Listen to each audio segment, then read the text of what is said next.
I believe in buying the best that you can afford because it'll last you much longer and it'll do the job so much better as well, you know. But in buying the best, in order for it to work for you, you must be able to maintain it. And that is to say, having taught so many people, when they've done with the painting, they tend to just leave their brushes and everything else thinking that they clean themselves, when in fact you have to allow sufficient time and use the right sort of materials. That is to say, brush cleaning fluid is something that I keep in a container.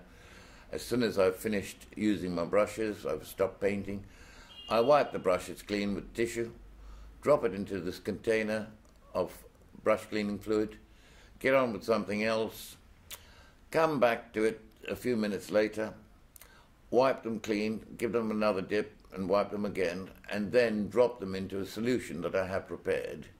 And this is of ordinary washing up liquid and surf or Omo or whatever washing up powder mixed to make a nice gel, and then you let it stay there for a while, wipe them clean, and then run them under a warm tap, making sure you work right into the bristles, and then finish off with a cold tap. That settles the bristles again. Wipe them dry, and they'll serve you very well the next time you come to use them. Anybody that works with their hands and uses tools in order to do their work has to have just the right tool for the right job.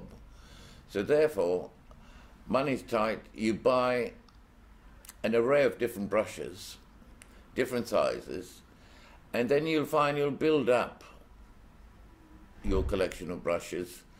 But you must have, in my opinion, rigger brushes. You must have filberts, and you must have chisel type brushes of varying sizes. I use a rigger brush to reinforce the drawing that I've done in the first place. Then I use soft brushes to cover as underpainting, using yellows, oranges, browns and reds and so on to get the form in place. Soft brushes, wide, will do the job perfectly well.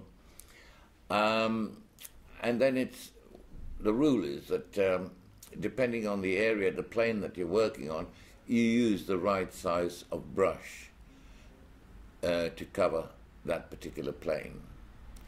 And then later on, for detail, you go in with the smaller brushes and you add what I call the tinsel, you know, the highlights. So that's what you do. So you can start off with basic stuff. Paints, there are wholesalers that sell paints quite cheaply. They have a lovely collection of paints and they have served me well for a long, long time. If I run out, I go to a place more locally. But then you have to pay through the nose for the odd tube of paint that you might want. The mediums I use are terps to start off with.